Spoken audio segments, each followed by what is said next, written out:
Nos toca estudiar, chicos, la semana 2, ¿correcto? La semana 2, que corresponde al tema de materia-energía, ¿no? Espero que en la semana 1 hayan repasado, todo esté claro, ¿ok? No se estén confiando porque ya los temas comienzan a aumentar cada semana. El día de hoy vamos a ver fórmulas, así que es importante que ustedes estén nivelados cada semana de lo que vamos a estudiar, ¿ya? Muy bien, entonces, a ver, vamos, aquí. Vamos a comenzar hablando de qué es la materia. Yo creo que todos sabemos qué es la materia, ¿cierto? Cuando hablamos de materia que tiene masa y la materia que tiene masa es todo aquello que presenta volumen, que presenta masa y ocupa un lugar en el espacio, ¿no? La mesa, el lapicero, el cuaderno, tu computador, un animalito, todo ello son materia, ¿cierto? Ahora, la materia está en constante cambio, está en constante evolución, transformación, ¿no? Los animalitos, nosotros crecemos, nos desarrollamos, las plantitas van cambiando de estado, las sustancias, ¿no? Normalmente una sustancia siempre tiende a ir al estado de vapor, al estado gaseoso, ¿no? Por ejemplo, en el ciclo del agua, igual, el agua del mar empieza a evaporarse, llegan las nubes, ocurre la condensación, ¿no? Y nuevamente regresa al estado líquido en forma de lluvia y ahí vamos viendo cómo va haciendo ese ciclo del agua, ¿no? Entonces la materia siempre va a estar en constante cambio. Nosotros, por ejemplo, que somos materia, estamos cada vez diferentes, ¿no? De repente no vemos la diferencia de hoy día a mañana, pero sí de repente con alguien que nos encontramos después de 1 año, 2 años, 3 años, 5 años, entonces ya hay un cambio. ¿Por qué? Porque vamos envejeciendo, ¿cierto? La piel va envejeciendo. Entonces, en el caso, por ejemplo, de los metales se van oxidando. Entonces, toda materia siempre va a estar sufriendo cambios, ¿ok? Va a estar en constante cambio. Ahora, aquí sí necesito que presten mucha atención porque necesitamos comprender cómo se da la clasificación de la materia. La materia se puede clasificar como sustancia pura o como mezcla, ¿ok? Cuando hablamos de sustancia pura, nos dice que presenta una composición química definida. Eso quiere decir que las sustancias van a presentar fórmulas o símbolos que nosotros podemos saber de quién estamos hablando, ¿no? Mientras que las mezclas no, como dice acá, que presenta composición variable, entonces decimos que no tiene fórmula. Ahorita vamos a ver algunos ejemplos para que ustedes puedan saber a qué me refiero. Cuando hablamos de mezclas, pueden ser mezclas homogéneas, como lo dice aquí, una sola fase. Eso quiere decir que mis ojos van a percibir una sola composición, ¿ok? Por ejemplo, ustedes aquí están viendo en la imagen, es una solución media turquesa y tus ojos ven todo uniforme, ¿no? Que todo es una solución de color turquesa. Mientras que en una mezcla heterogénea, tus ojos van a percibir dos o más fases, ¿no? Por ejemplo, aquí, no sé si ustedes consiguen ver lo que tengo. ¿Pueden diferenciar las dos fases que tiene? ¿Pueden ver? A ver, ahí se ve como que una línea a la mitad. ¿Sí? ¿Lo ven o no lo ven? Ahí. Sí, profesora. Sí se logra ver, ¿no? Entonces, si yo, por ejemplo, lo agito, tal vez va a ser más notorio. Ahí está, miren, las dos fases. Entonces, esto es una mezcla heterogénea porque mis ojos están percibiendo dos fases, ¿ya? Entonces, las mezclas no tienen fórmulas, pero las sustancias puras sí. Vamos a hablar de un compuesto, aquellos que estén conformados por dos o más elementos, y sustancia elemental, aquella sustancia que esté conformado por un solo tipo de sustancias, ¿no? Entonces, chicos, cuando hablamos de elementos, aquí vamos a tener todos los elementos de la tabla periódica, ¿ya? Todos los elementos. ¿Cuántos elementos son en la tabla periódica, chicos? ¿Cuántos elementos tiene la tabla periódica? ¿Sabemos? tiene 118 elementos químicos. Entonces aquí está el cobre, aquí está el sodio, aquí está el cloro, aquí está el hierro, aquí está el mercurio, aquí está el oro, aquí está el oxígeno, el hidrógeno, porque todos estos están formados por un solo tipo de átomo, ¿no? Pero cuando nosotros combinamos entre el sodio, por ejemplo, y el cloro, formamos un compuesto que se llama cloruro de sodio. Entonces tú ya estás observando que ahí ya tenemos dos o más. Cloruro de sodio o, por ejemplo, aquí tenemos otro ejemplo que es el agua, ¿no? O puedo tener el ácido clorhídrico, o puedo hablar del ácido nítrico. Entonces mis ojos observan que hay dos o más elementos que están conformando ese compuesto. ¿Ya? Entonces, si yo digo, por ejemplo, a ver, chicos, el carbón, ¿dónde estaría el carbón? Aquí, profesora, como sustancia elemental, tiene una fórmula la cual lo representa. ¿Dónde ubico al monóxido de carbono? Aquí, como compuesto. Monóxido, dióxido, ¿no? Pero cuando hablamos de las mezclas, como habíamos colocado aquí, esas no tienen fórmula. Y una mezcla muy conocida, que es muy utilizada, por ejemplo, es la salmuera, ¿no? ¿Qué cosa es la salmuera? Aquí voy a colocarlo como ejemplo de lo que corresponde. La salmuera es la mezcla de cloruro de sodio con agua. No es que eso sea su fórmula. Como puedes ver, es la mezcla de dos compuestos. Entonces no tiene fórmula, ¿ya? Es una mezcla homogénea porque cuando ustedes ven el agua con sal, aprecian una sola fase, ¿no? ¿Qué más tenemos aquí? Por ejemplo, la salmuera, las aleaciones también son mezclas homogéneas, ¿no? Por ejemplo, tenemos el vino, tenemos el alcohol, porque el alcohol que nosotros utilizamos para desinfectarnos las manos no es una sustancia pura, está mezclada o está combinada con agua. Por eso es que eso es una mezcla homogénea, ¿ya? Entonces, eso sería la clasificación de la materia. Y mezclas heterogéneas, pues son muchas, ¿no? Podemos hablar, por ejemplo, del agua con arena. Entonces, todos sabemos que eso no se va a mezclar. Podemos hablar del agua con como estamos viendo en la gráfica, el agua con el aceite, ¿no? Podemos ver, por ejemplo, minerales que a simple vista se observa que tiene otros componentes. Entonces, esas son mezclas heterogéneas.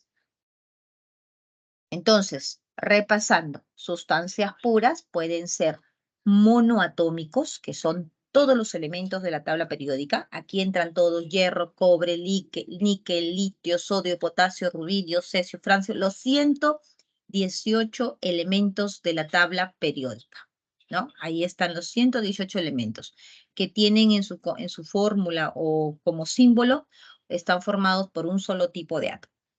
Pero dentro de las sustancias elementales también hemos visto que está presente el ozono, está presente el oxígeno, ¿no? Que es O2, está presente el cloro gaseoso, que es cloro 2, aquí está, el bromo 2, el yodo 2, el nitrógeno gaseoso.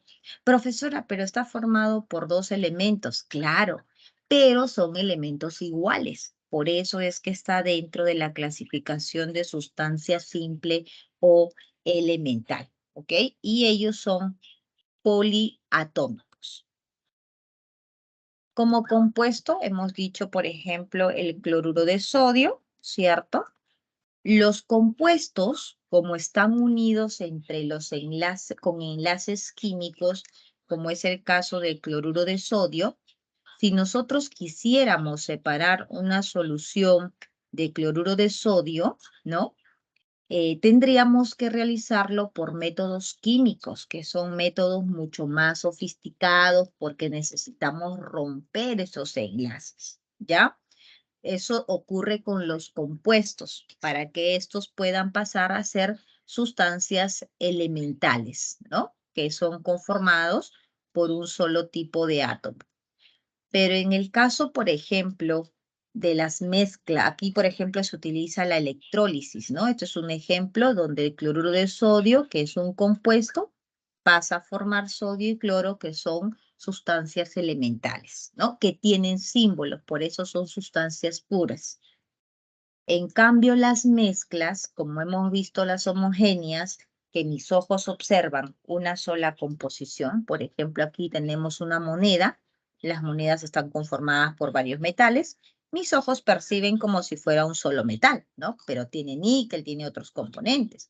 Ahora, agua potable. Aquí hay que tener mucho cuidado con este ejemplo, porque cuando los estudiantes escuchan agua potable, ¿no? Cuando los estudiantes dicen agua potable, lo primero que llega a su cabecita es que el agua potable es un compuesto, ¿no? Porque el agua potable es agua, pero no, tienes que saber que el agua potable que ustedes tienen en la grifería de casa no solamente tiene agua, ese agua tiene magnesio, ese agua tiene sodio, ese agua tiene calcio, ese agua tiene cloro. Yo te pregunto, ¿ustedes perciben el cloro?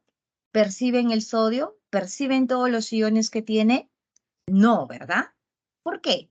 Porque están disueltas en el agua y no es o no se puede percibir a simple vista. Por eso es una mezcla homogénea.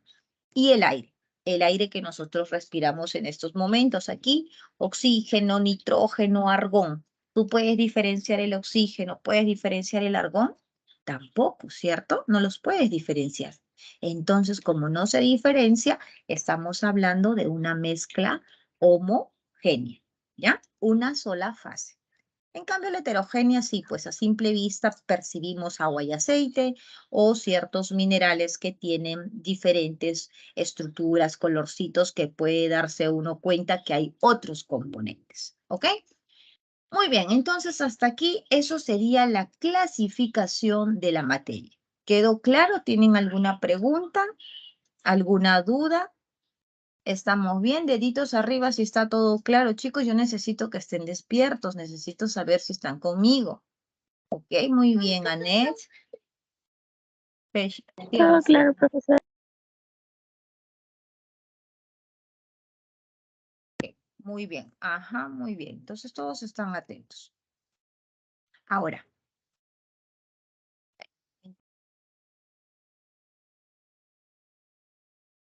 ¿Dónde tenés? Acá está tu papi primero. Es que, mamá, es que cuando me dijo Ah, ya, no apretes. yo no apreté porque se le borra, pero era para iniciar. Ya, mi amor, no apretes. Ya, chicos. Entonces, como nosotros ahora estamos hablando de las mezclas homogéneas y de las mezclas heterogéneas, ¿no? Ahora vamos a ver cómo separar las mezclas homogéneas, las mezclas heterogéneas, porque los compuestos hemos dicho que se separan por métodos químicos, que nosotros no vamos a abordar más en ello, pero las mezclas que son más sencillas sí se pueden separar mediante métodos físicos. Y vamos a comenzar hablando del primer método que corresponde al tamizado. ¿Qué cosa es el tamizado? El tamizado es simplemente como un colador. Ese colador en los laboratorios, nosotros lo llamamos. Ay, mi Dios. Anda, trae un trapo, por favor. Ese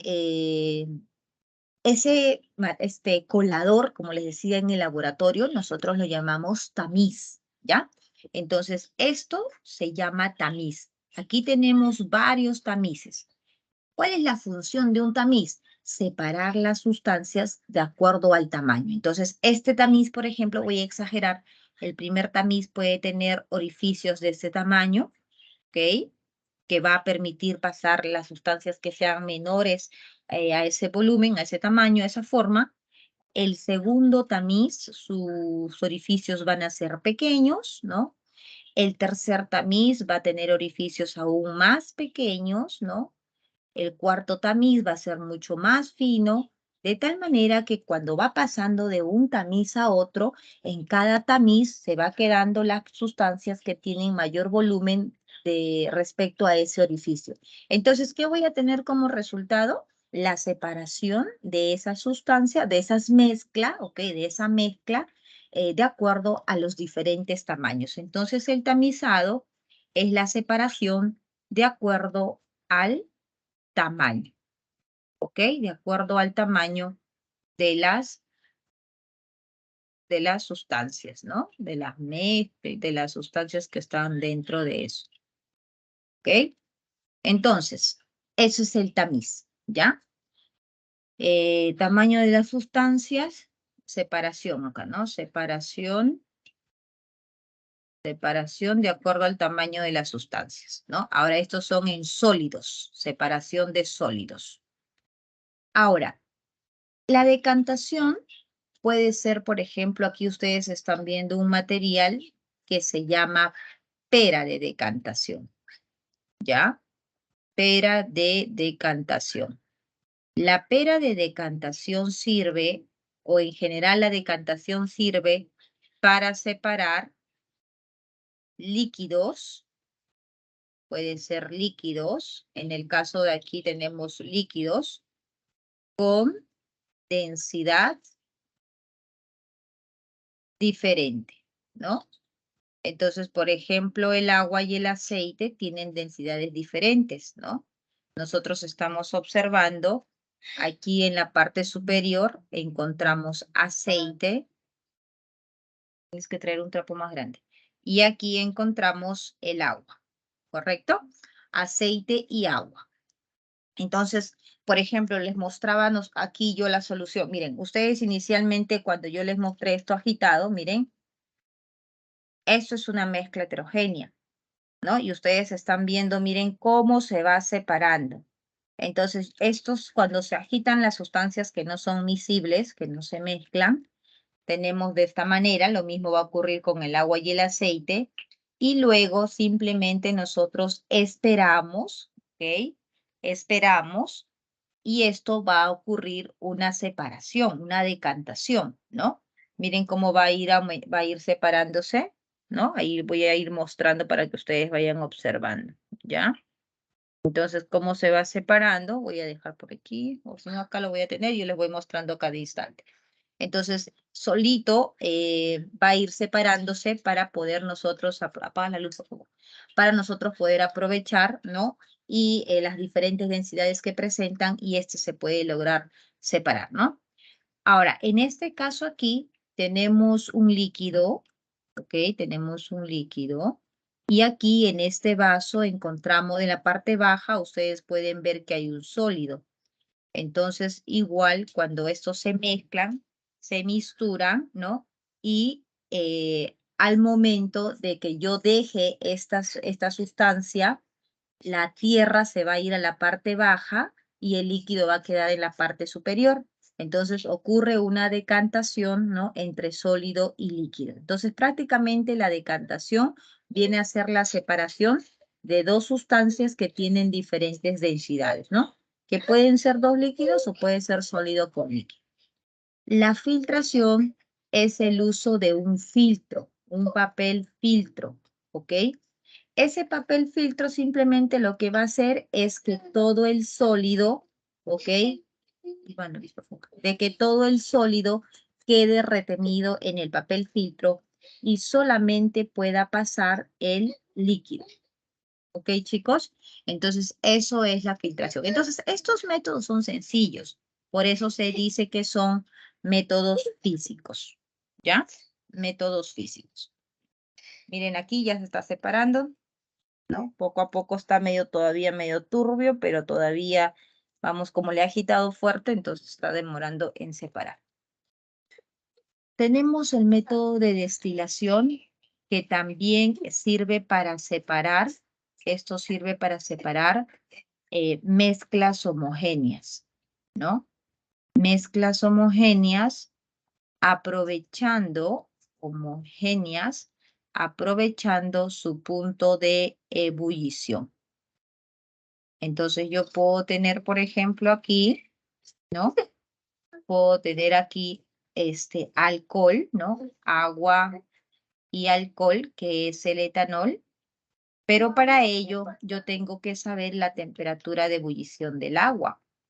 La temperatura de ebullición del agua, ¿no? Este hierve aproximadamente a 100 grados Celsius. Y la temperatura del etanol hierve aproximadamente a 70 grados Celsius. Entonces, ¿cómo logro separar a estas dos sustancias que están mezcladas? Se utiliza, esto va a calentar, ¿ok? Es como una cocinilla, como un horno. Y voy a colocar primero una temperatura de 70 grados Celsius. Cuando coloco los 70 grados Celsius, esto comienza a evaporar, sale en forma gaseosa y va a dirigirse por este canal y por la parte externa aquí está entrando agua y está saliendo agua. Y aquí es donde ocurre un proceso de condensación. Entonces, como estaba saliendo en forma de vapor, ahora cae en forma de líquido. ¿Y quién sería ese líquido? Como hemos colocado a 70, eso sería el etanol, ¿no?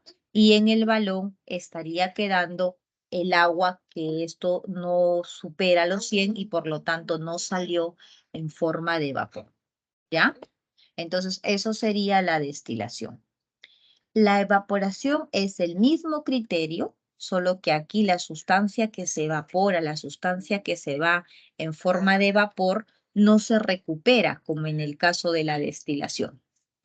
Aquí, por ejemplo, podemos ver el cloruro de sodio con agua, que es la salmuera, y cuando nosotros colocamos aquí una temperatura de 100, el agua comienza a salir en forma de vapor, ¿correcto? El agua sale en forma de vapor y se empieza a formar las sales aquí en este potecito. Entonces, eso sería la evaporación, ¿no? Y logramos separar el agua de la sal. ¿Listo? Bota ese agua, por favor. Ahora, y la imantación, ¿no? La imantación corresponde al uso de un imán, como ustedes están viendo, ¿no? Este imán lo que va a hacer es separar las partículas de hierro, ¿no? Por la misma fuerza de atracción, la energía, son ferromagnéticas y por eso los atrae, ¿no? Entonces aquí, por ejemplo, observamos arena con hierro, ¿no? Arena con hierro, y esa arena con hierro, cuando colocamos el imán, entonces atrae todas las partículas de hierro y logra la separación. Esos serían, chicos, los métodos de separación para estas mezclas homogéneas o mezclas heterogéneas. ¿Listo? ¿Hasta aquí está claro? ¿Tenemos hasta aquí alguna pregunta, alguna duda? ¿Quedó todo claro? A ver, me avisan si hay Todo claro, alguna profesora. pregunta. Perfecto. Todo Muy bien. Ok, Annette, muy bien. Muy bien. Ya. La materia. La materia puede ser clasificada como propiedades físicas o propiedades químicas, ¿no? Puede ser, por ejemplo, como propiedades físicas, las propiedades generales o las propiedades particulares. Cuando nosotros hablamos de propiedades generales, son propiedades, dale enter arriba, son propiedades que toda materia va a presentar. Por ejemplo, toda materia, toda materia, tu laptop, tu lapicero, tu cuaderno, todas las masas, los cuerpos, la pared, presentan masa. Toda materia presenta masa. Ahora, tú sabes que el peso es ¿qué cosa? La masa por la gravedad, ¿cierto? Y si todo cuerpo tiene masa, entonces todo cuerpo tiene peso. Entonces, el peso es una propiedad de todos los cuerpos, de toda la materia. ¿Todo cuerpo presenta volumen? Sí, todo cuerpo presenta volumen. ¿Todo cuerpo es impenetrable? Sí, quiere decir que dos cuerpos, ¿no? No pueden ocupar el mismo espacio, ¿no? Si yo tengo la posición de un lapicero y quiero superponer el otro, ¿no? Quiero sobreponer, no puedo, ¿no? No puedo sobreponer el otro lapicero. ¿Por qué? Porque cada uno ocupa un volumen en el espacio. Entonces, por eso decimos que la materia es impenetrable, ¿no? En cambio, las propiedades particulares son aquellas que solamente van a presentar algunas. Por ejemplo, ¿qué cosa es la maleabilidad? La maleabilidad es la capacidad que tienen los metales nada más para poder formar láminas. Solo los metales pueden formar láminas. Ductibilidad, solamente los metales pueden formar hilos. Conductividad, solamente los metales pueden conducir la corriente y solamente los metales tienen el brillo metálico, ¿no? Entonces, eso viene a ser propiedades físicas particulares, ¿ya? Solamente algunos. Y cuando hablamos de las propiedades químicas, ¿no? Las propiedades químicas ya son reacciones que van a ocurrir de acuerdo a la propiedad que presenta esta materia. Como por ejemplo, hay materiales que son combustibles, ¿no? Que presentan una reacción de combustibilidad, reacciones que son inflamables. Entonces decimos que la materia es muy inflamable, que la materia es corrosiva. Por ejemplo, los metales se oxidan cuando están en presencia del oxígeno porque son corrosivos. La reactividad, reaccionan rápidamente ante cualquier situación, ante cualquier sustancia, ¿no? Por ejemplo, los metales del grupo 1A, que vamos a ver más adelante, cómo reaccionan con el agua. Acidez y basicidad, que también son parte de propiedades que tienen que ver con los electrones de la materia. Entonces, todo lo que son propiedades químicas es porque los electrones del último nivel están actuando.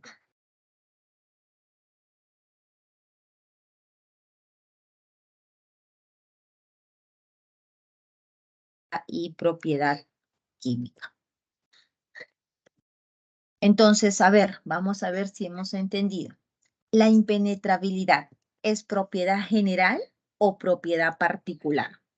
¿Qué es la impenetrabilidad? A ver, ¿qué es la impenetrabilidad? ¿Propiedad general o propiedad particular, chicos? General. General, ¿cierto? La impenetrabilidad es propiedad general, toda materia presenta. Color, ¿qué será el color? Nosotros nos tenemos que preguntar, ¿toda materia presenta? Sí. Ah, entonces es general. Si la respuesta, ¿toda materia lo presenta? No. Ah, entonces es una propiedad particular, ¿no? Entonces, ¿qué es el color? ¿El color será particular o el color será general? Ya, después, después. ¿Qué será el color?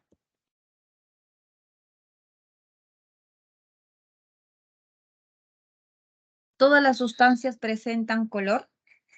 ¿Todos tienen color? ¿Qué color es el agua? El agua no tiene color, ¿cierto? Particular. Claro. ¿Qué color es el agua? Si yo les pregunto qué color es el agua, ¿qué me responden?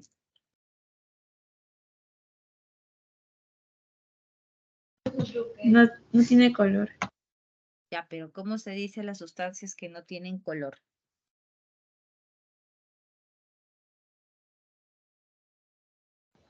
Incoloro. Eso, muy bien, Luis. Muchos están pensando transparente, seguro, ¿no? Incoloro, muy bien. Entonces, el color es una propiedad particular, ¿no? Solamente ciertas sustancias presentan color. La ductibilidad, ¿propiedad particular o propiedad general?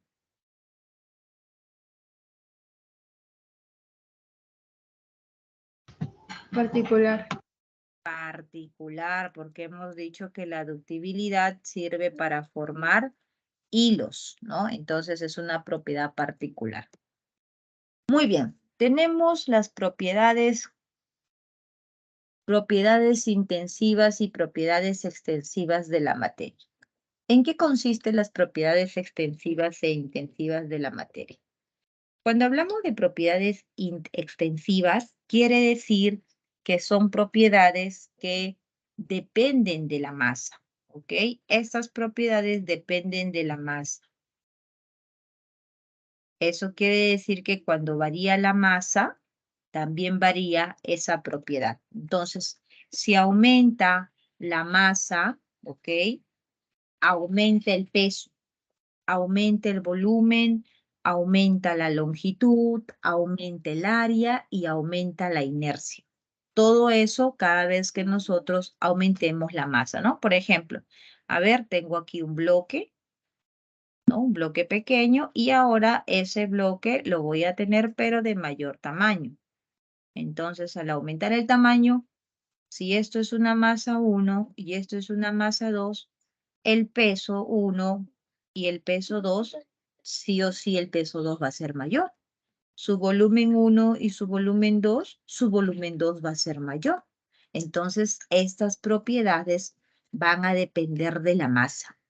En cambio, las propiedades intensivas de la materia, estas no dependen de la masa. No dependen de la masa. Entonces, por ejemplo, miren, vamos a analizar. Tenemos aquí una tacita de agua que aproximadamente puede entrar unos 100 mililitros de agua. Y yo les pregunto a ustedes, chicos, si quiero hervir estos 100 mililitros de agua, es agua, ¿cuánto sería la temperatura de ebullición de ese líquido? Aproximadamente. ¿Cuánto es la temperatura de ebullición del agua? A ver, googleen si no saben. Temperatura de ebullición del agua. 100 grados, ¿no? Aproximadamente 100 grados Celsius. ¿Estamos claros? La temperatura de ebullición de ese agua va a ser 100 grados Celsius. Ahora, tengo un recipiente de mayor tamaño, una olla, donde entra ahora no 100, sino 1000 mililitros de agua. ¿Ok? 1000 mililitros. Pregunto, ¿cuánto va a ser la temperatura de ebullición de esos 100 mililitros de agua? ¿A cuántos grados va a hervir esos 100 mililitros que equivale a 1 litro de agua? Igual a 100 grados.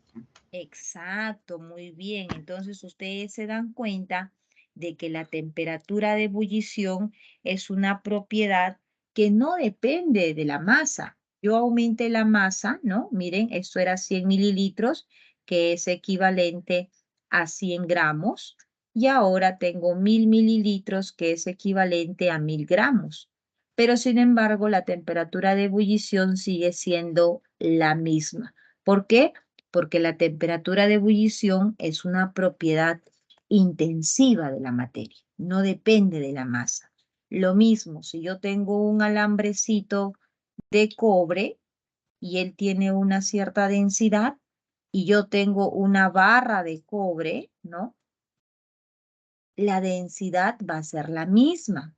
No varía porque la densidad, la conductividad, la viscosidad son propiedades que no dependen de la masa.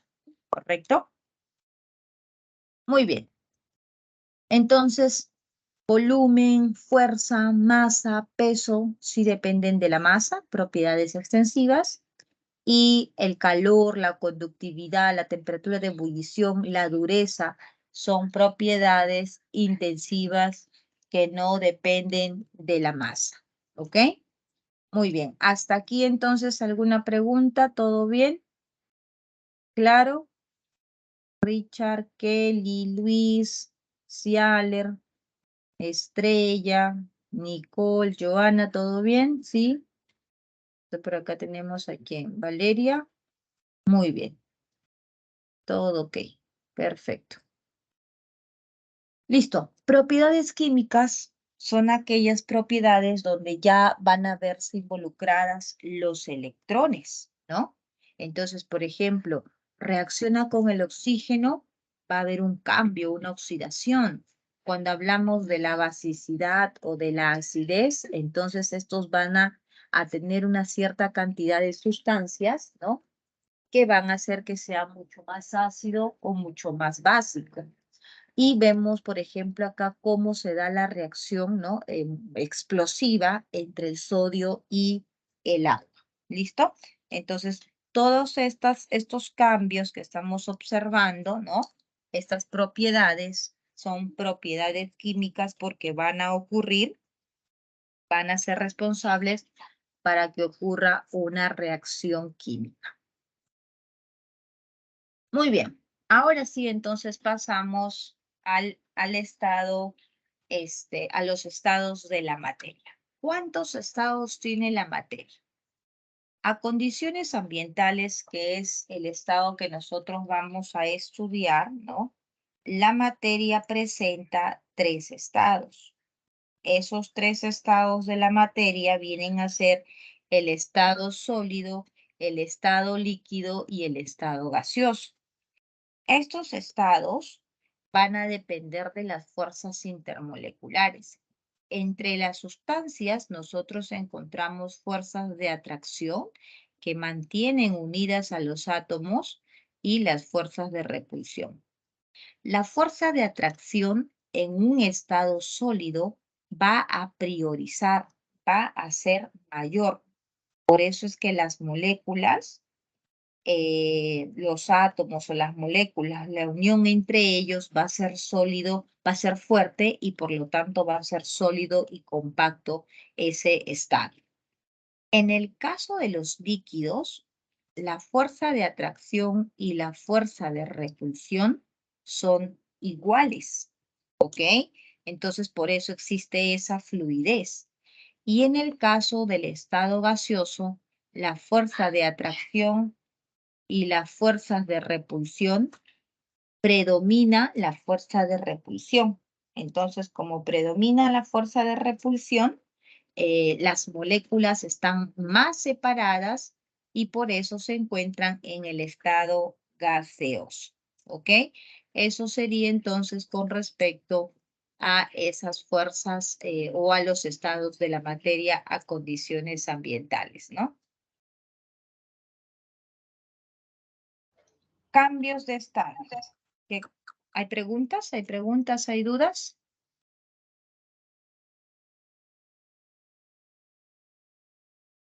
¿Todo claro, chicos? ¿Alguien tiene alguna pregunta? ¿Todo bien?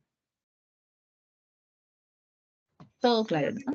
Todo claro, profesora.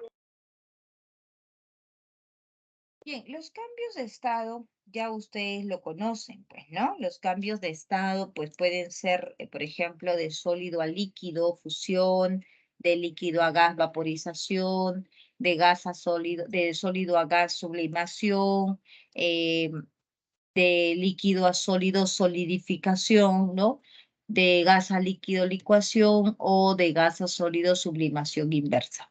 Tienen que saber que cada vez que nosotros escuchemos, se tiene la fusión de una sustancia, la evaporación, la licuación, solidificación, entonces estamos hablando de cambios físicos, ¿ok? Estamos hablando de cambios físicos. Entonces, aquí ustedes tienen que saber de qué estado a qué estado está pasando y cuál es el nombre, ¿no?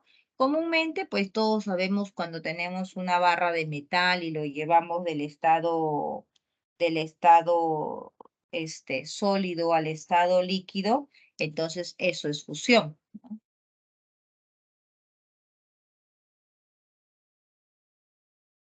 Si, por ejemplo, tenemos de un líquido a un gas, eso es vaporización. Ahora, por ejemplo, la sublimación tal vez no tienen muy claro qué ejemplos tendríamos aquí en este caso, ¿no? El hielo seco, por ejemplo, es el dióxido de carbono en el estado sólido, ¿no? El hielo seco es lo que usan en las carnicerías, es lo que se usa para mantener a los helados, ¿no? A bajas temperaturas. Entonces, cuando ese hielo seco entra a una temperatura ambiental, entra en contacto con el ambiente, ese hielo seco empieza rápidamente a liberar como un vapor muy blanco, ¿no? Y ese vapor blanco es el CO2 en su estado gaseoso. Entonces observamos que el CO2 de lo que está en el estado sólido pasa al estado gaseoso directamente.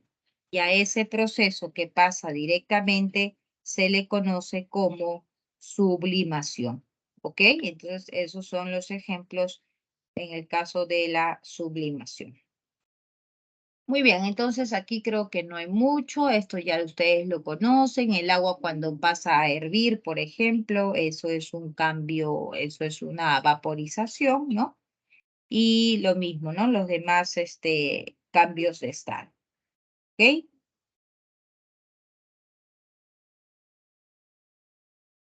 Bien, ahora, en el caso, por ejemplo, de los cambios de la materia, pueden ser cambios físicos, pueden ser cambios químicos o pueden ser cambios nucleares, ¿no? Cuando nosotros hablamos de un cambio físico, ¿no? Los cambios físicos van a ser aquellas situaciones donde la materia, la parte interna, no se ve involucrada.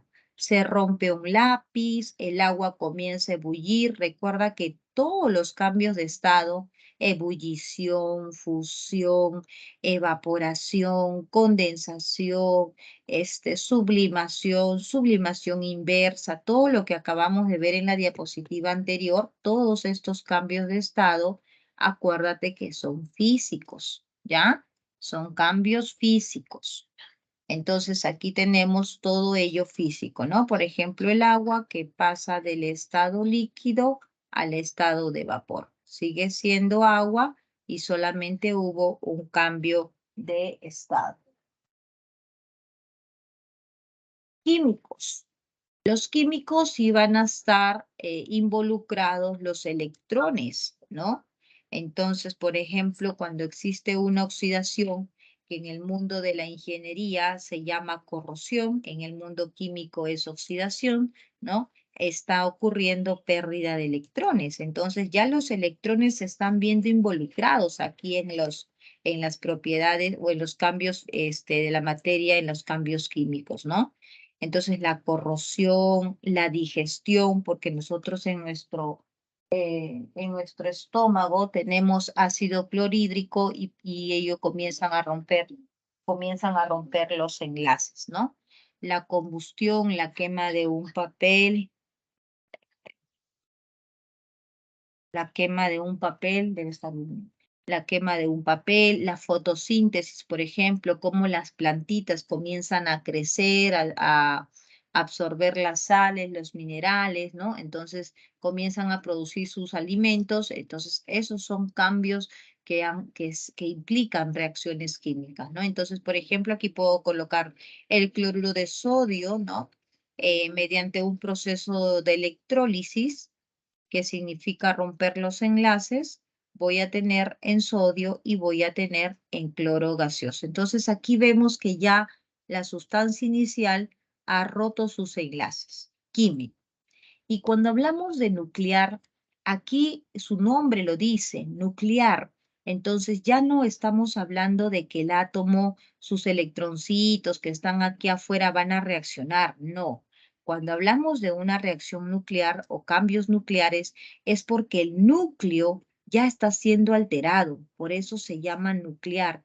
Y el núcleo es prácticamente el ADN de un átomo, ¿no? Entonces, cuando nosotros atacamos el núcleo, se varía ese núcleo, prácticamente se forman otros elementos. Y por eso es que cuando ocurren estos cambios nucleares o se dan estos cambios nucleares cuando hay una transmutación, o sea, se convierte de un elemento a otro, hay una reacción nuclear que puede ser de fusión o puede ser una reacción nuclear de fisión, ¿no? Entonces, en este tipo de reacciones, los cambios que vamos a observar son cambios nucleares, ¿ya? Entonces, esos serían con respecto a estos cambios físicos, químicos o nucleares.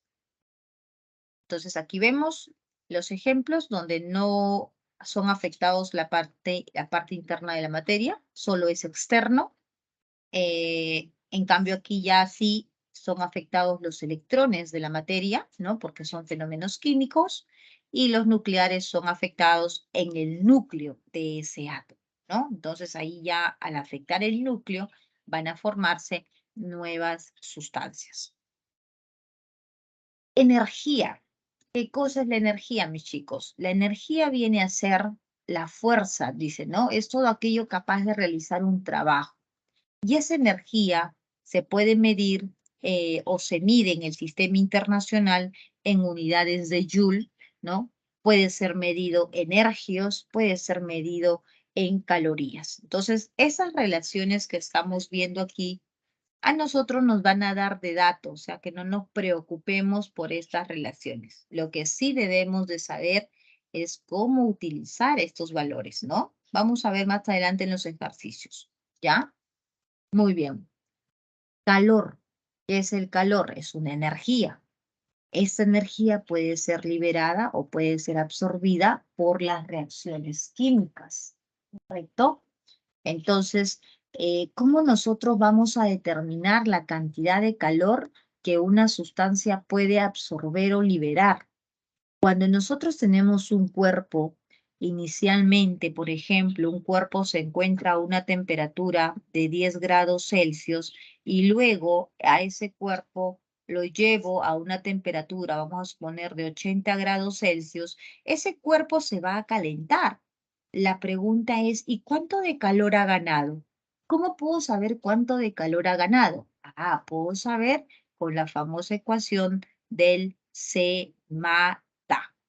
¿Qué es el CMATA? Calor específico de la sustancia, masa de la sustancia, ¿ok? Aquí vamos a colocar, M es la masa de la sustancia,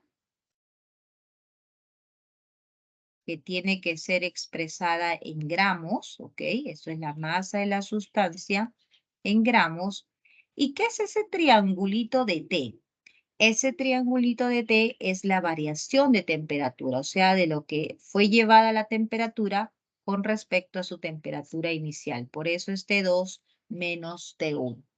Ahora, dice que también ese calor es igual a la capacidad calorífica, que es C, multiplicada por la variación de temperatura. Sí, porque efectivamente el calor específico por la masa es igual a la capacidad calorífica y por eso la fórmula de CMATA se podría simplificar también de esta manera, ¿no? Entonces, el calor estaría siendo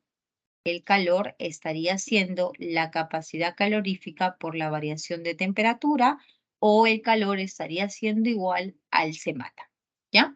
Entonces tomen nota, tomen foto, háganle print porque ahorita vamos a ver un ejercicio y necesito que se me familiaricen con estas fórmulas, ¿ya? Ejercicio.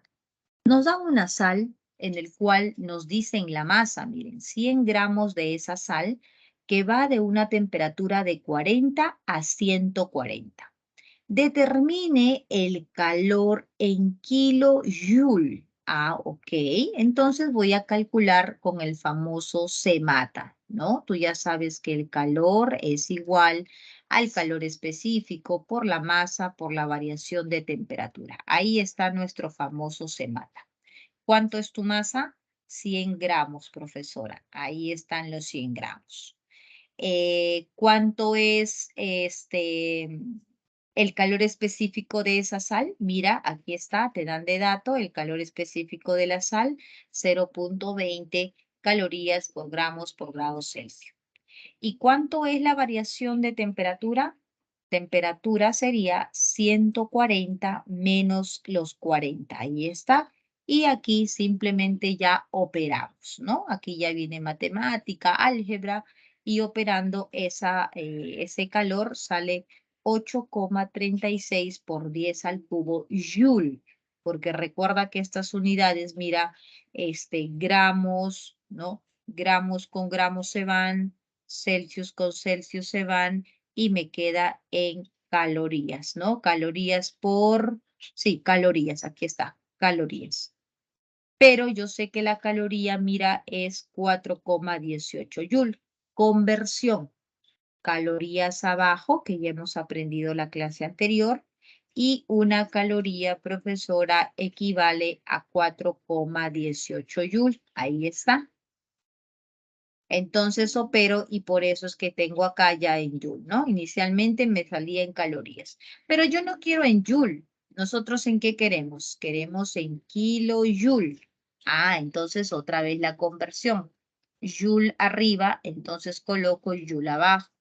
8,36 por 10 al cubo, joule, joule abajo, pero tú ya sabes que joule y kilojoule, joule, joule, ahí está, arriba y abajo, y aquí en vez de colocar abajo kilo, coloco su valor numérico que es 10 al cubo, ¿no? Eso ya lo hemos visto la clase pasada, ¿no? También creo, no sé si les compartí mi videíto donde explico sobre las conversiones unidades para los que recién están comenzando, ¿no? Entonces allí tienen que tener claro cómo hacer esas conversiones, ¿ya chicos? Y operando esto tendríamos 8,36 kilojoule. ¿Sí? ¿Está claro? ¿Me entendieron, chicos? ¿Me entendieron? ¿Cómo Sí, aplicar sobre todo la fórmula de calor? Muy bien, Anet. Entonces, aquí prácticamente es reconocer los datos, ¿no? Reconocer los datos y aplicar la fórmula. Es súper, súper sencillo, ¿ya? No hay nada complicado. Muy bien, seguimos. Equilibrio térmico. ¿Qué cosa es el equilibrio térmico, jóvenes? Cuando nosotros tenemos dos cuerpos que se encuentran a diferente temperatura, ¿no? Por ejemplo, puedo tener un vasito de agua con una temperatura de 20 grados y puedo tener un vasito de agua con una temperatura de 90 grados. Entonces, definitivamente, este punto 2 con respecto al punto 1 va a ser mucho más caliente. Entonces, cuando yo mezclo estos dos vasitos, el de la temperatura 20 y el de la temperatura 90, voy a tener una temperatura final. Eso se llama temperatura de equilibrio. ¿Y cómo yo voy a calcular esa temperatura de equilibrio? Se calcula aplicando el semata para la sustancia que gana calor y aplicando el semata para la sustancia que pierde el calor, porque todo lo que este vasito de 20 va a ganar es igual al vasito de 90 que va a perder de calor. Entonces ustedes lo único que tienen que hacer es igualar el calor ganado, tienen que identificar quién gana calor, siempre el que tiene menor temperatura. Va a ser igual al menos calor perdido, que es el que tiene siempre más temperatura, ¿no? Como está más caliente, ese es el que va a perder calor. Entonces se aplica aquí, se mata para el ganado y se mata para el perdido con signo negativo porque implica que esa sustancia está perdiendo calor, ¿no? Entonces el calor ganado más el calor perdido tiene que ser igual a 0, ¿correcto? Entonces, teniendo en cuenta ello, vamos a ver el siguiente ejercicio. En un proceso de calentamiento, dice, se utiliza un recipiente de 100 gramos de agua a 20 grados Celsius. Muy bien, entonces similar a lo que habíamos mencionado. Tenemos 100 gramos de agua, correcto, y esto se encuentra a 20 grados Celsius. Luego se introduce en este un trozo de hierro. En este caso, por ejemplo, no son dos líquidos, sino es un sólido que va a entrar, ¿no? Es un pedazo de hierro. Y este pedazo de hierro que tiene una masa, siempre es importante esos datos porque son los que vamos a necesitar para nuestra fórmula, se encuentra a una temperatura de 80 grados Celsius. Pregunto, chicos, tenemos el agua y el hierro. ¿Cuál es la sustancia que pierde calor? ¿Quién va a perder calor? ¿El agua o el hierro?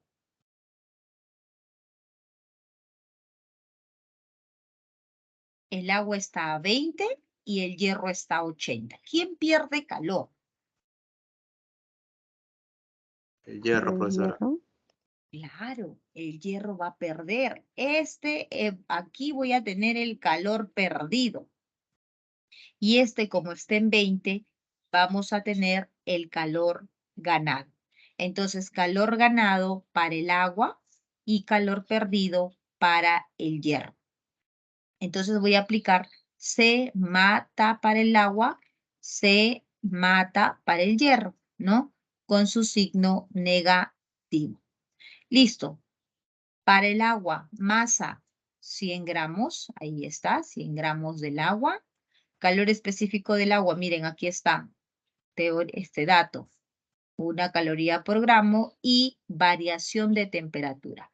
Final, porque después que estos dos cuerpos se mezclen, cuando ingrese este hierro, yo no sé cuál va a ser la temperatura final, ¿no? Entonces, pero yo sé que va a haber una temperatura final que es de equilibrio, tanto para el agua como para el hierro, que son lo mismo. Entonces será temperatura final menos la temperatura inicial del agua. El agua estaba a 20, ahí está. Eso es igual al menos se mata para el hierro. Calor específico del hierro, 0.1, masa del hierro, 50 y variación de temperatura. Temperatura final, que es la misma porque al final alcanzan un equilibrio térmico, menos la temperatura inicial de ese hierro, que sería 80. Entonces aquí ya solamente es operar álgebra para despejar la temperatura final que estaría saliendo 22,9. ¿Ok? Eso sería entonces para desarrollar o para calcular, para determinar la temperatura de equilibrio. ¿Preguntas, chicos? ¿Hasta ahí estamos bien? ¿Estamos claros? Ok, Anet, muy bien. No se me duerman, respiren, tomen agua, levántense, salten, estírense. Necesito que siempre estén activos, ¿no? ¿Ok? ¿Listo? Muy bien. Entonces, y tenemos la famosa ecuación de Albert Einstein, ¿no? ¿Qué nos dice la ecuación de Albert Einstein, chicos?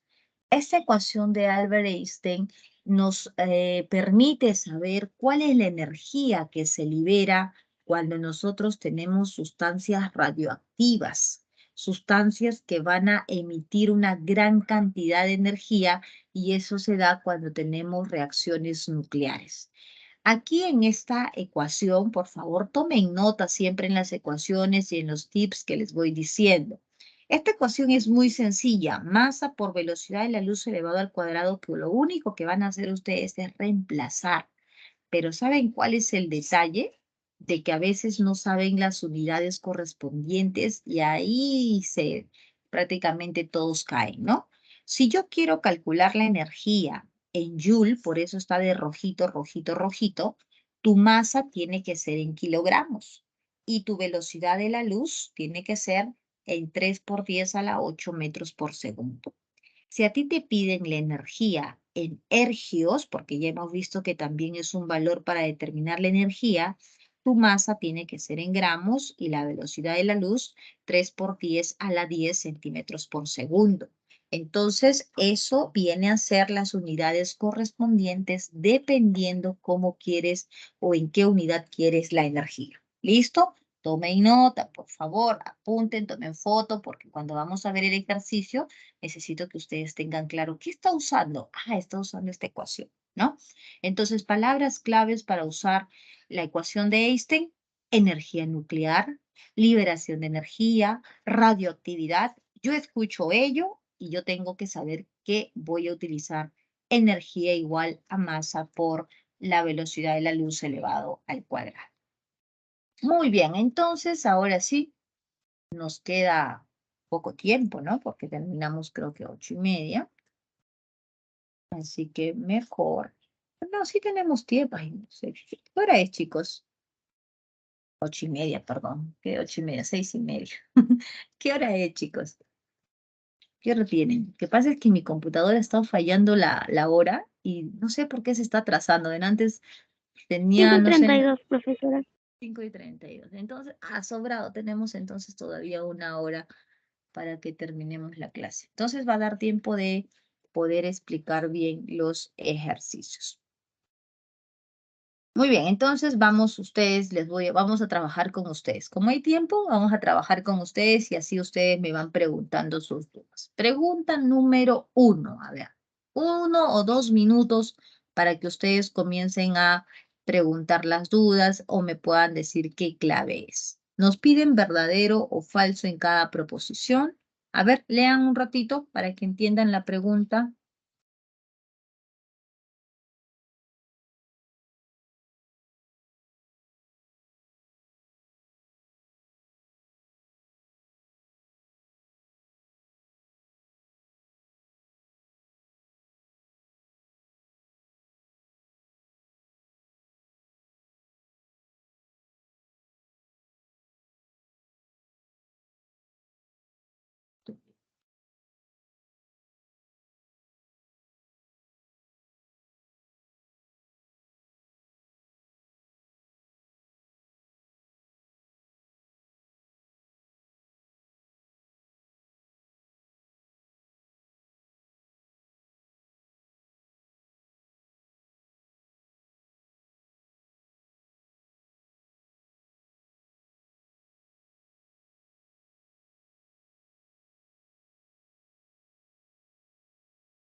¿Ya? ¿Listo? ¿Leyeron ya?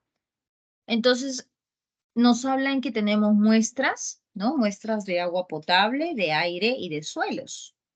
Y aquí al costado nos dice cuáles son los componentes que han encontrado en cada muestra, ¿no? Entonces, al respecto, marcar verdadero o falso. Vamos entonces a responder. ¿El agua potable es un compuesto verdadero o falso? Necesito que hablen, por favor, o escriban, porque de esa manera, como tenemos todavía tiempo, de verdad que es un lujo desarrollar los ejercicios con los estudiantes en clase. Van a haber semanas de verdad que no va a dar ni tiempo de poder preguntarles, ¿no? Porque a veces tenemos mucha información, pero los temas, por ejemplo, que nosotros ganamos o conseguimos ese tiempo para ustedes, para compartir o para poder discutirlo con ustedes, de verdad es muy, muy valioso. Así que necesito que ustedes respondan, escriban, si tienen dudas, pregunten, si se equivocaron, ¿por qué? ¿No? Entonces, vamos, yo les voy a ayudar para direccionar cómo vamos resolviendo. ¿El agua potable es un compuesto verdadero o falso? No importa si se equivocan, no importa si creen que es verdadero, si creen que es falso, pero respóndanme. ¿Es o no es el agua potable un compuesto, verdadero o falso?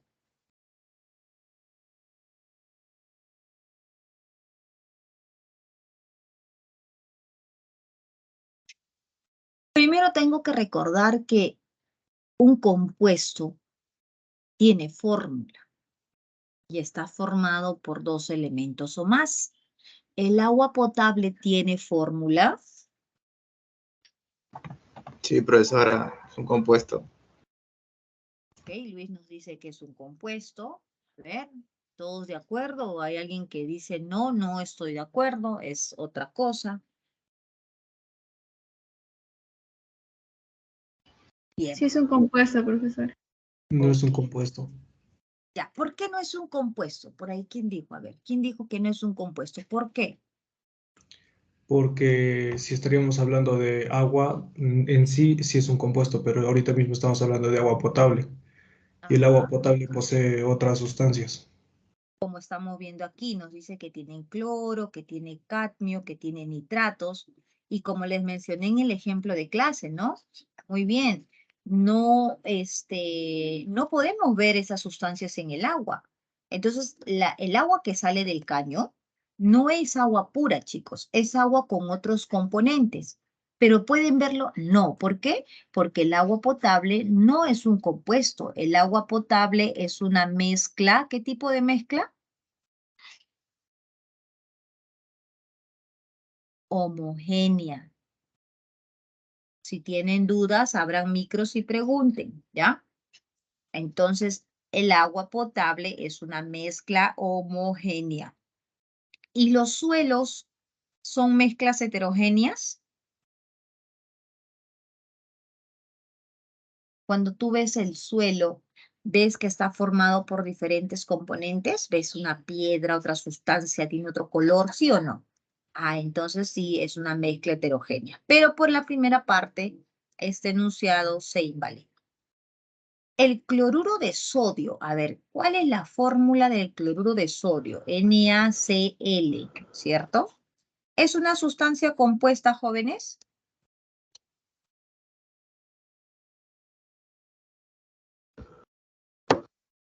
¿Sí o no? El Sí, cloruro de profesora. sodio. Claro. El cloruro de sodio es una sustancia compuesta. Tiene sodio y tiene cloro. ¿Sus elementos se pueden separar por métodos físicos? ¿Los compuestos se separan por métodos físicos así facilitos? ¿No? Se separan por métodos químicos, porque ahí tienen que romperse los enlaces, ¿no? Entonces, eso sería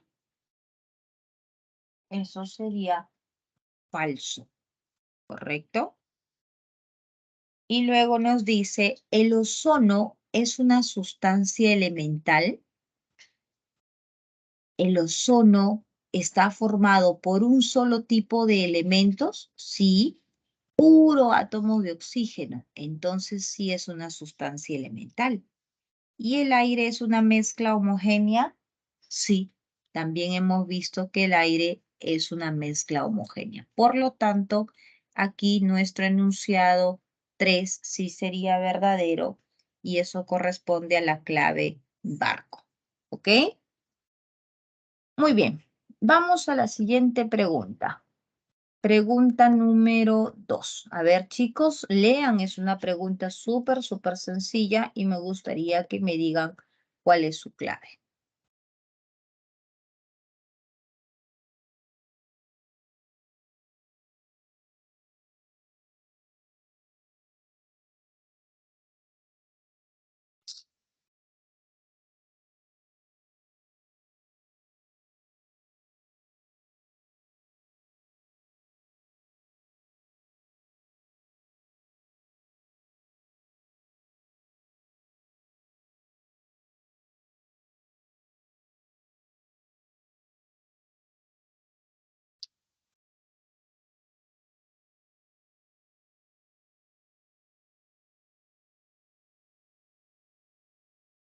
Tenemos el agua y el aceite, ¿no? Nos dicen cuál es el método correcto para poder separar.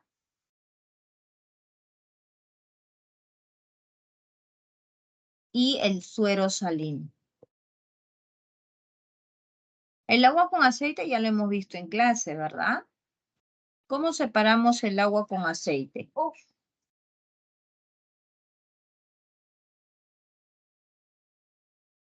¿Podría ser por decantación? Ajá, muy bien. Hemos visto que se puede separar por decantación, correcto. Muy bien, decantación. Porque hemos visto que puede ser por la pera de decantación, ¿verdad? ¿Se acuerdan? La pera de decantación. ¿No? Al revés, creo que era al revés. Colocando un embudo. No. Teníamos, bueno, más o menos así era, ¿no? Sí, ¿no? Entonces aquí, cuando nosotros dejábamos de agitar, se separaba, ¿no? Entonces se lograba separar en la parte superior el aceite y en la parte inferior el agua. Entonces esto se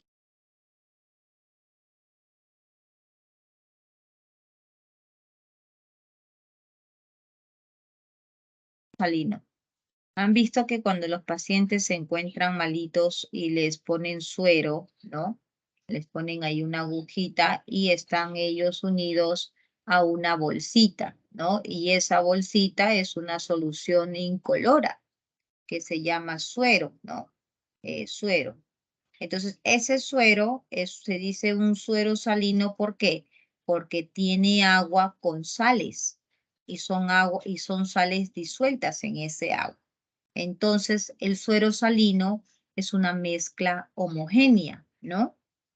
Y como mezcla homogénea, ¿qué método puedo utilizar para separar esas sales?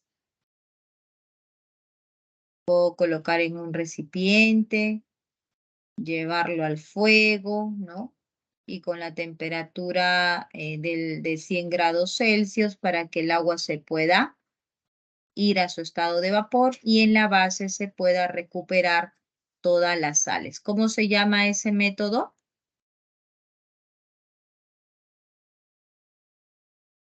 Evaporación. Evaporación, muy bien, evaporación, ¿no?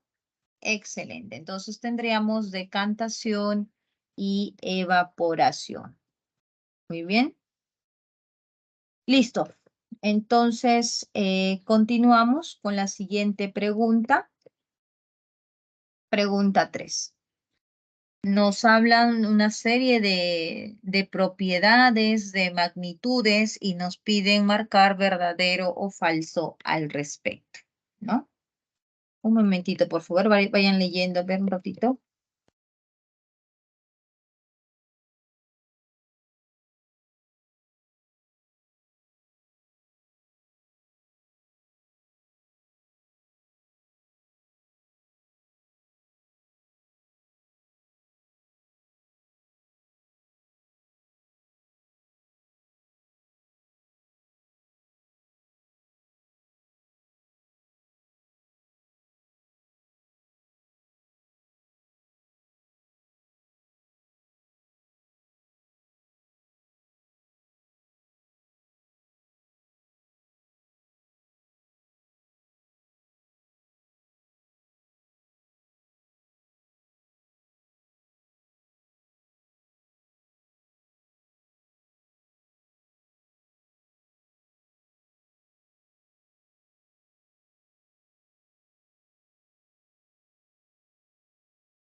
Ya, a ver.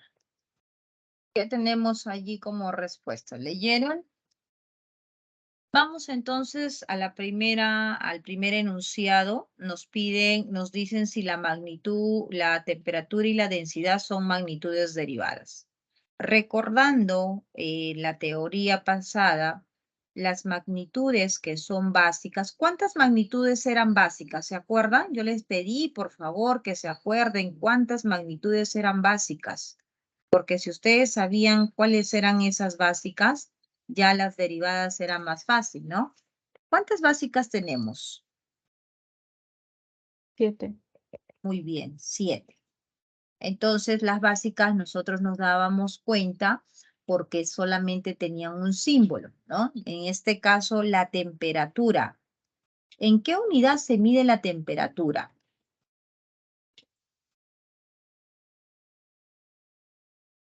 ¿Es básica o derivada? Básica. Claro, la temperatura es una magnitud básica que se mide en grados Celsius o en grados Kelvin según el sistema internacional, ¿verdad? Muy bien. ¿Y la densidad? ¿Se acuerdan que la densidad en qué unidad? Miren, aquí tenemos justo un dato, gramos por mililitro. Aquí hay una división. Entonces, ¿qué será la densidad? ¿Básica o derivada? Derivada. Derivada. Bien, la densidad es una magnitud derivada. Por lo tanto, nuestro primer enunciado sería, por la primera se invalida y esto sería falso. La exposición del metal al aire implica un cambio químico. ¿Qué dicen?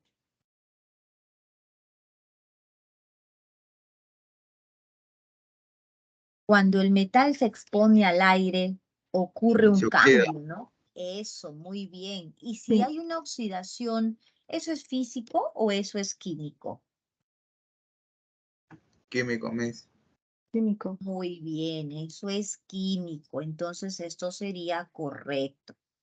Y ahora nos preguntan cuántas propiedades físicas perdón, si hay 6 propiedades físicas y una propiedad química. Entonces vamos a clasificar las propiedades físicas. Vamos leyendo y ustedes me van diciendo con las propiedades químicas.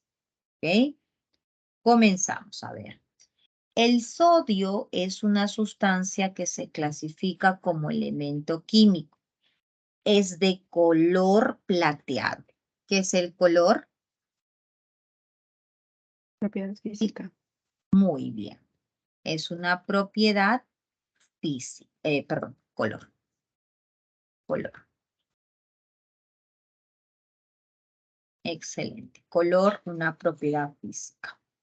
Que se vuelve gris, ¿no? Al exponerse al aire. La exposición al aire, ¿qué propiedad es? Químico, ¿cierto? La exposición al aire es una propiedad química porque se está exponiendo para que ocurra una reacción que va a ser química, ¿no? Por eso dice cambio de color, cambia a gris al exponerse al aire. Y arde violentamente con el agua. ¿Qué sería esta situación que arde violentamente con el agua? ¿Una propiedad física o química?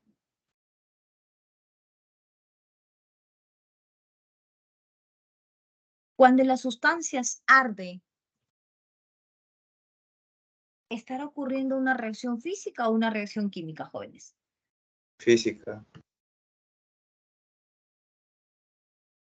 2, físico, al momento de arder, combustibilidad, inflamabilidad.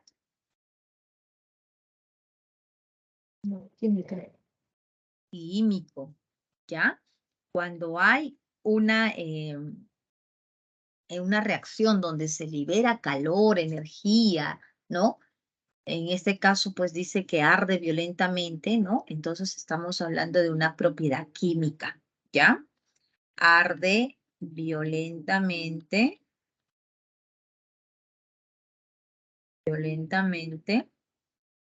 con el agua. Eso es químico.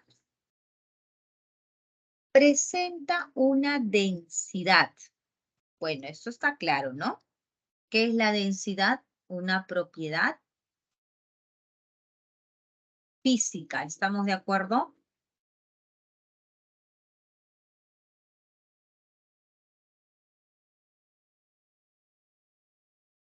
Chicos.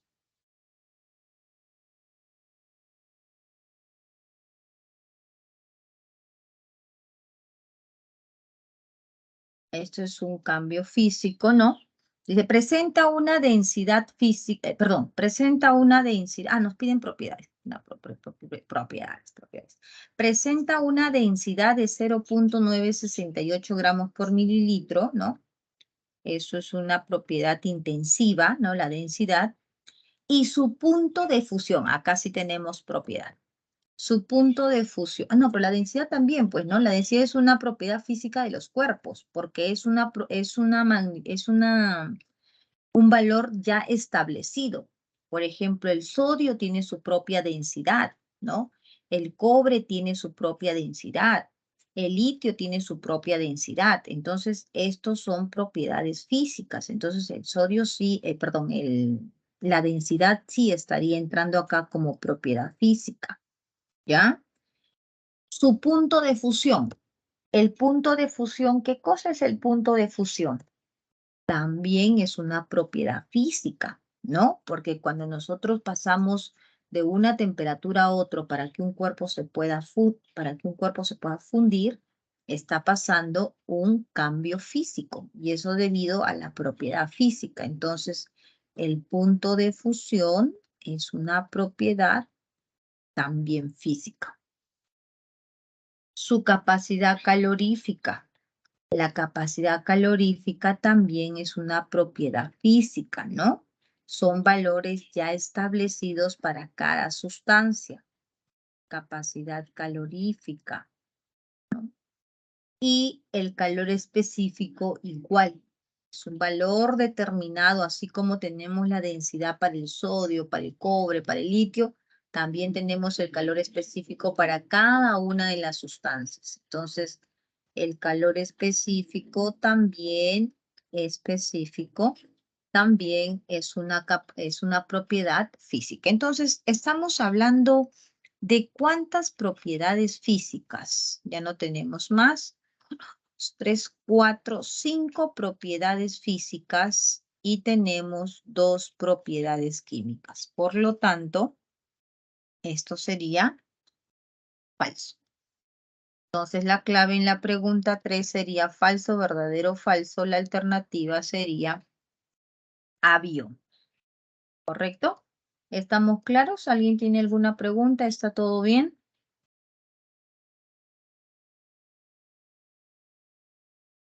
Sí. Ok, Richard, muy bien.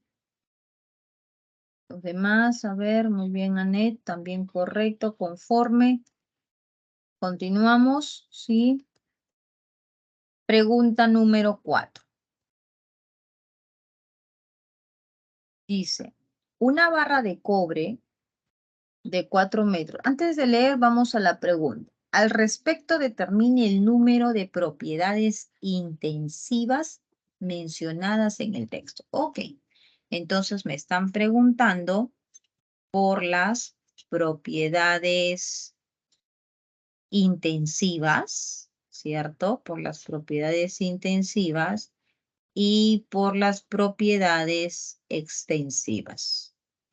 Entonces tengo que recordar qué es una propiedad intensiva y qué es una propiedad extensiva, ¿no?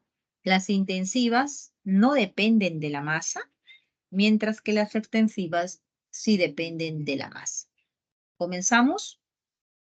Una barra de cobre de 4 metros. Aquí estamos hablando de qué? Cuando dice 4 metros de largo. Longitud. Longitud, ¿cierto?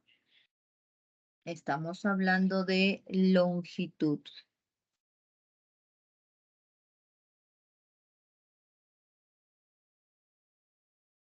¿Qué dice acá?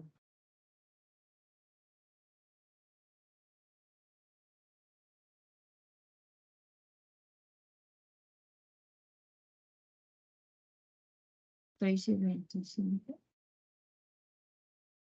O sea, nuestras clases terminan 6 y 25, chicos.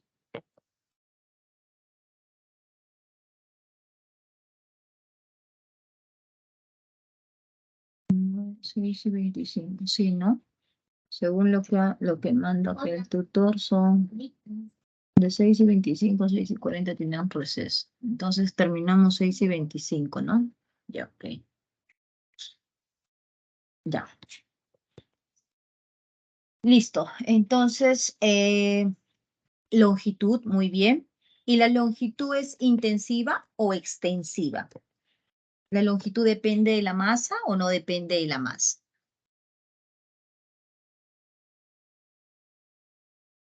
¿A mayor masa, mayor longitud?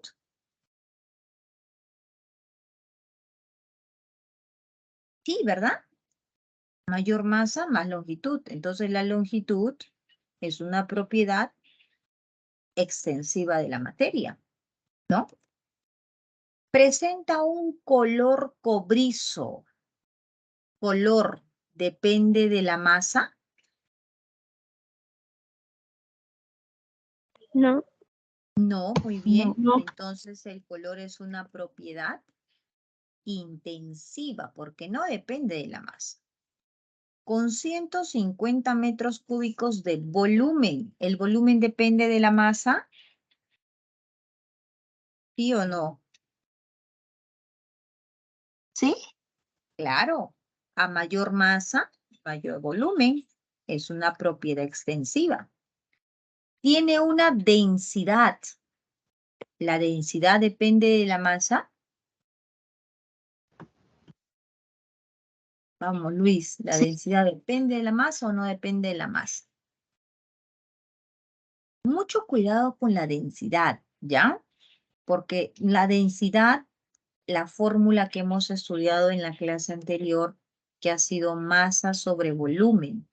Entonces muchos pueden decir, profesora, sí, la densidad depende de la masa, ¿no? Pero no, la densidad no va a cambiar nunca. Acuérdense que les dije, si yo tengo un botoncito de cobre y este tiene una densidad 1 y yo tengo una barra de cobre y este tiene una densidad, va a ser la misma densidad. ¿Por qué, profesora?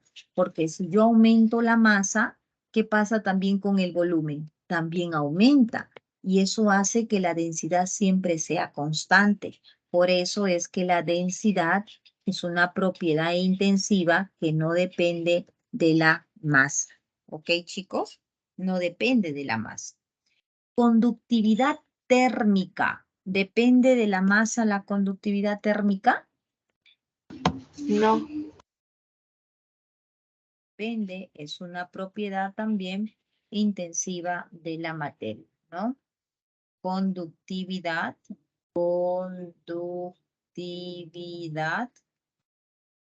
térmica, ¿ya? No depende de la masa tampoco. Presenta un calor específico. ¿El calor específico depende de la masa? Tampoco depende. No, No. no depende, muy bien. Pero sí, ojo, ojo, acá voy a colocar como observación, atención, la capacidad calorífica, la que no es parte de nuestro ejercicio, pero no se vayan a confundir, la capacidad calorífica, que es diferente al calor específico, este sí depende de la masa, ¿ah? Tengan mucho cuidado. La capacidad calorífica sí es una propiedad extensiva, porque la capacidad calorífica es la masa por el calor específico. Entonces, el calor específico no depende de la masa, pero la capacidad calorífica sí. A mayor masa, mayor capacidad calorífica. ¿Ya? Entonces, mucho cuidado con ello. Así que, ¿cuántas propiedades intensivas tenemos? Tenemos 4 propiedades intensivas. Muy bien. Pregunta número 5. ¿Qué nos dicen? A ver, todos los objetos del universo están formados por materia, la cual están en constante transformación debido a su interacción con la energía. Con respecto a la materia y sus transformaciones, seleccione la alternativa con el enunciado.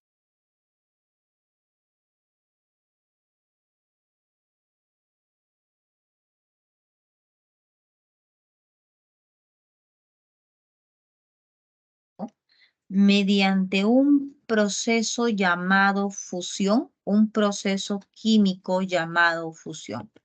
¿Verdadero o falso?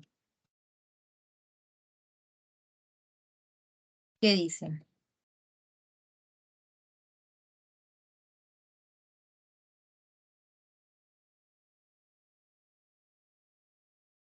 ¿Pasar de sólido a líquido es un proceso químico?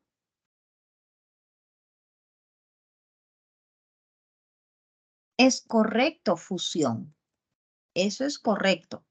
Pasar de sólido a líquido es correcto, fusión. Hasta aquí muy bien. Pero ¿dónde está el error? Aquí. ¿Qué son los cambios de estado? ¿Son químicos? No, no. Los cambios de estado son físicos.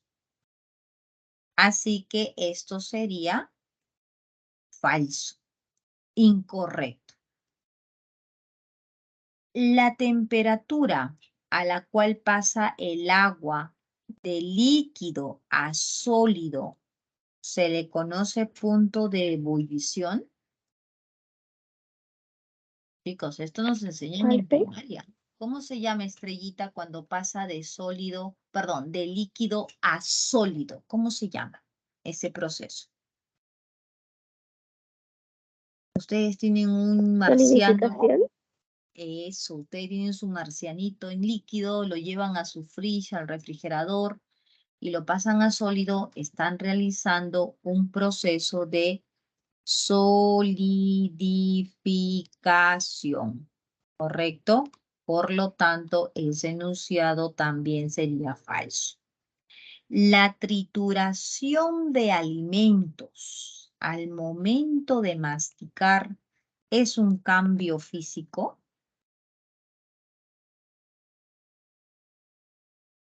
Cuando nosotros masticamos los elementos, los alimentos, estamos haciendo efectivamente simplemente la acción de disminuir el volumen, ¿no? Reducirlo, molerlo con nuestros dientes, porque nos habla de masticar. Y correcto, eso corresponde a un proceso, a un cambio físico. La desintegración del uranio, elemento radioactivo, ya conócelo, es un cambio químico. Un elemento radioactivo, como es el uranio, va a realizar un cambio químico. No, va a realizar un cambio nuclear, porque acuérdate que estas reacciones ya son afectadas en el núcleo. El CO2 sólido, al pasar al CO2 gaseoso, mira, de sólido a gas, ¿se llama sublimación inversa? Eso es falso. Se llama solamente sublimación. De sólido a gas es sublimación. ¿Ya? Entonces, en la pregunta 5, la clave sería casa. ¿Correcto? Muy bien. Pregunta número 6. A ver. ¿Qué tenemos en la pregunta 6? En el laboratorio de fisicoquímica de la Facultad de Química se calienta 0.4 kilogramos de agua. Entonces nos dan la masa de agua, chicos, que es 0.4 kilogramos. Esos 0.4 kilogramos equivale a ¿cuántos gramos de agua? Pueden hacer su conversión o los que ya saben cuánto equivale, entonces al toque saben que es 400 gramos. ¿Por qué, profesor? Porque se hace la conversión kilogramos abajo y la masa para aplicar en este ejercicio 6, que espero que ya te hayas dado cuenta, ¿no? Porque te dice hasta alcanzar una temperatura de 305 Kelvin, se suministró al sistema 4180 Joule, determine la temperatura inicial del sistema. Me hablan de masa, me hablan de variación de temperatura, me hablan de calor. Aquí aplico el famoso CEMATA, profesora. Calor igual a CEMATA. ¿Tienes el calor? Sí. El calor es de 4180 joules, como podemos ver. 4180 joules. El calor específico me dan de dato. Aquí está, del agua. 4,18 joules gramos por grado Celsius. Tienes la masa y aquí es donde la masa entra en gramos. Entonces, 1 kilogramo, profesora, equivale a 1000 gramos, ¿no? Entonces, aquí la masa del agua son 400 gramos. Listo, son 400 gramos y variación de temperatura. Pero la temperatura en el CEMATA tiene que ser en grados Celsius. Y aquí te están dando en grados Kelvin, tu temperatura final, porque te dice que hasta alcanzar. esa temperatura final es de 300,5 Kelvin. Pregunto, ¿cómo paso, chicos, esa temperatura de Kelvin a Celsius? ¿Cómo paso? ¿Qué hago? Clase anterior. ¿Cómo pasamos la temperatura? Ya, más fácil. ¿Cómo pasamos la temperatura de Celsius a Kelvin? ¿Qué hacemos?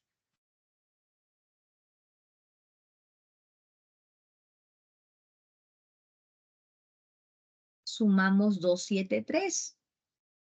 ¿De acuerdo? Sumamos 273 para pasar a Kelvin.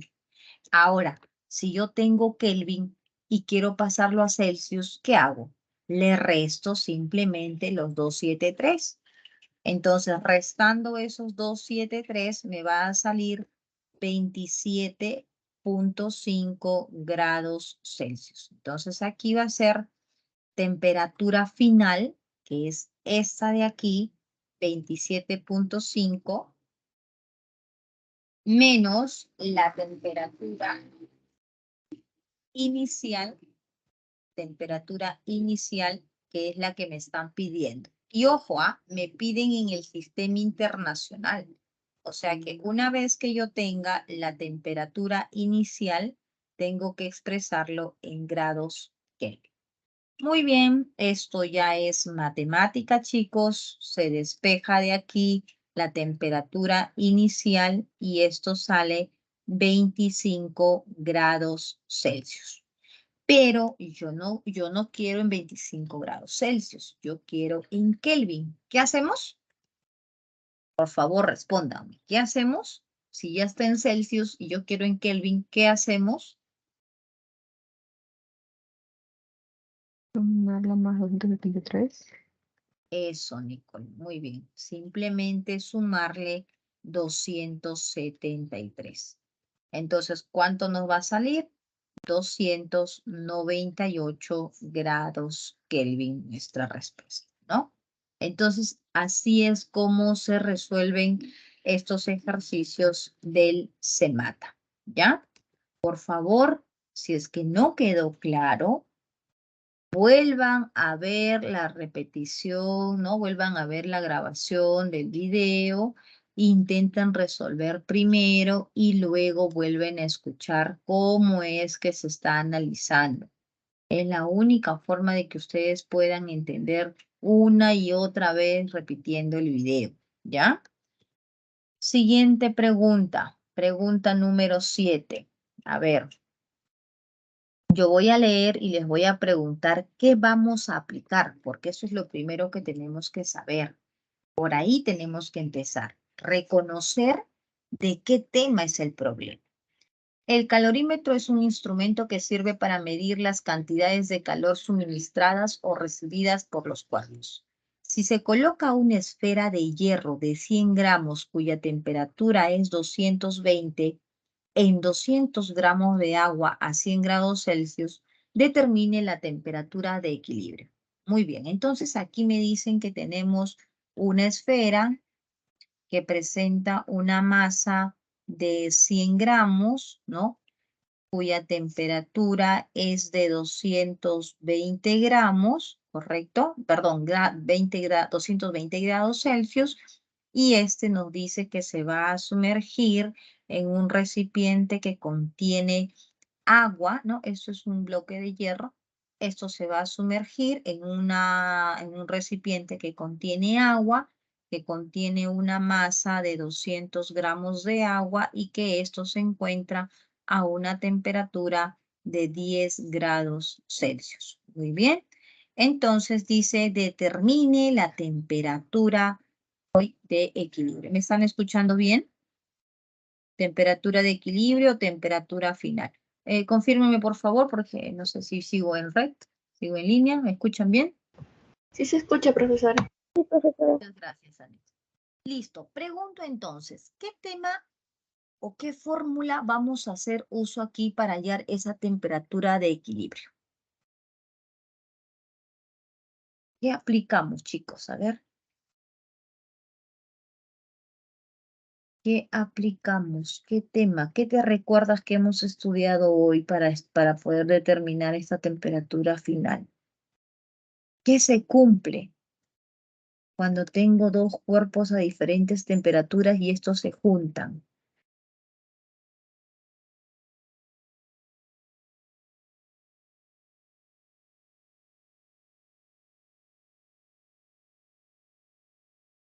Podría ser igualarlos ambos y que ambos tengan la fórmula del CMATA. Eso, entonces aplicamos calor ganado igual a menos calor perdido. Pregunto, ¿quién gana calor, el agua o el hierro?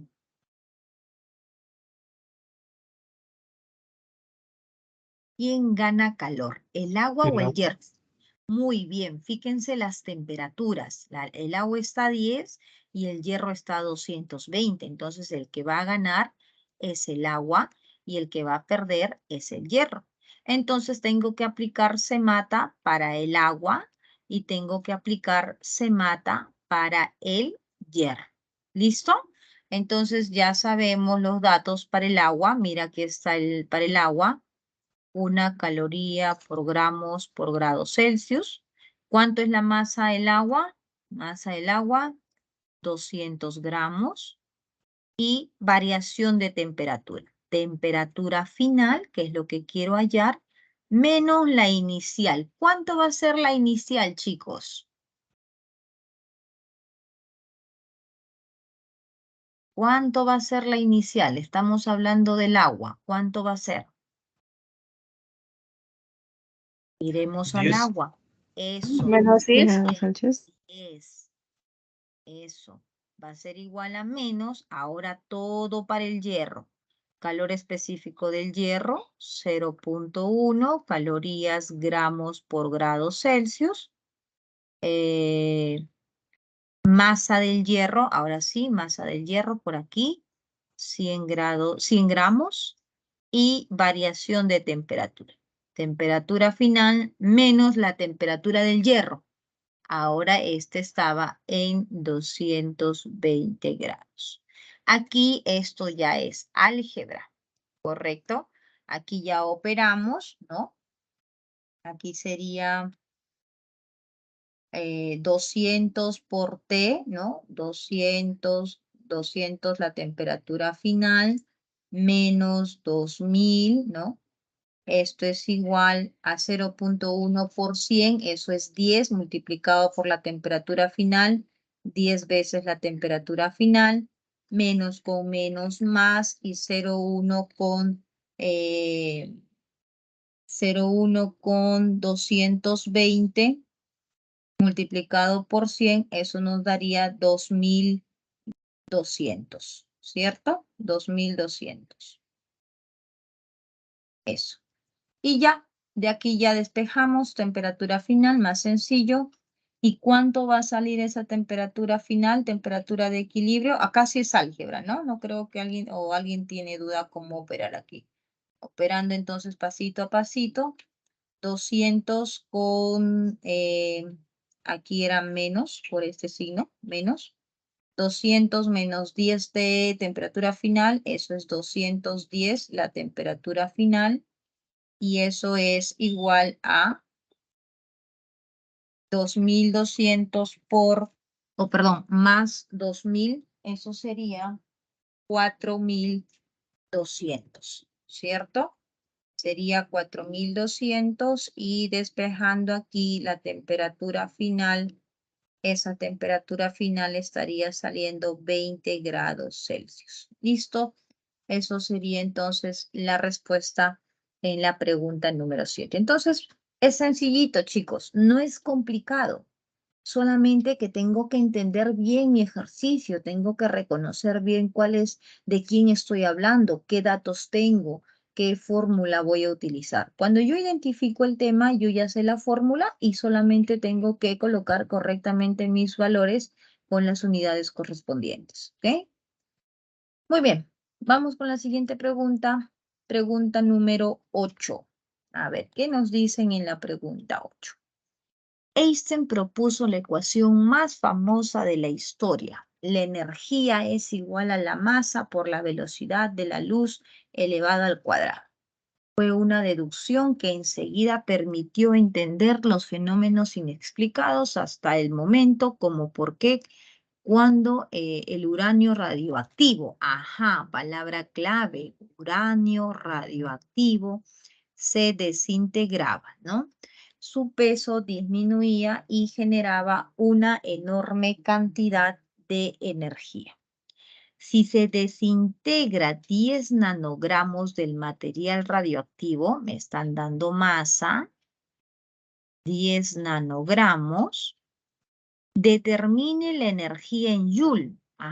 Me están preguntando por la energía, profesora, pero me están preguntando por la energía en unidades de Joule, ¿no? Y estamos hablando de una sustancia radiactiva. Entonces aquí más claro, si ya me hablaban de la ecuación de Einstein, me están diciendo qué tengo que hacer. Si a mí me piden la energía en Joule, recuerdo que la masa tiene que ser en kilogramos y la velocidad de la luz ya tengo aquí en metros por segundo. Entonces aquí está, como se dice, la trampita del ejercicio en la conversión. Tengo que pasar esto a kilogramos, porque si yo reemplazo en nanogramos, la unidad no me va a salir. Posiblemente sí encuentre clave, pero no es lo que me están preguntando porque quieren en Joule y yo para eso necesito la masa en kilogramos. Nanogramos abajo y arriba gramos. Jóvenes, ¿cuánto vale nano? Clase pasada, les pedí que aprendan, que practiquen. ¿Cuánto vale nano? 10 a la menos 9.